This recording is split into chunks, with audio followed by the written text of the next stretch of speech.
Нашу ветеринарную клинику регулярно посещал пес Вайс, он был немецкой овчаркой. Ослепляюще красив и умен, воспитание на высшем уровне, замечательный защитник, до безумия ласковый, добродушный и нежный пес. Владелец беспрекословно выполнял свои обязательства и строго следил за его здоровьем, поэтому они довольно часто посещали клинику. Лапка болит, носик сопит, зубы почистить, прививку уколоть или же просто заходили в гости. Мы всегда угощали Вайса вкусняшками.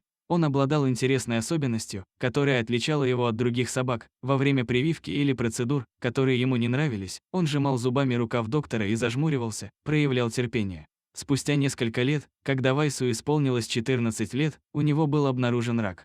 На протяжении 2 лет все врачи клиники и владелец Вайса без остановок пытались вылечить, и все так же, при частых уколах, он сжимал зубами рукава и другие части одежды и терпеливо жмурил глазки, ждал конца неприятной процедуры. Но рак был сильнее, и в конце концов победил сильного Вайса. В 6 утра хозяин позвонил. Вайс обмяк, воет, глаза на выкате. Наша сотрудница поехала к Вайсу, поставила капельницу, уколола обезболивающее и взяла кровь. Медсестра вернулась заплаканная и испуганная. По результатам анализов, которые мы получили спустя 2 часа, стало понятно, жизнь Вайса оборвется в любую минуту. Спустя 12 часов снова позвонил владелец, после длительного и трудного разговора. Я не выношу смотреть на то, как ему плохо и больно. Мы приедем в клинику. Мы с коллегой сидим в ожидании и захлебываемся в слезах. Владелец с женой приезжают, Вайс был на руках хозяина, меня разрывает изнутри от вида некогда красивого, массивного здоровяка, который полностью истощенный и бессилен. Владельцы со слезами на глазах попросили не смотреть на то, как уходит их член семьи. После ввода наркоза Вайс уходит в сон, вой прекращается, судороги тоже. Последний тяжелый вздох. Конец.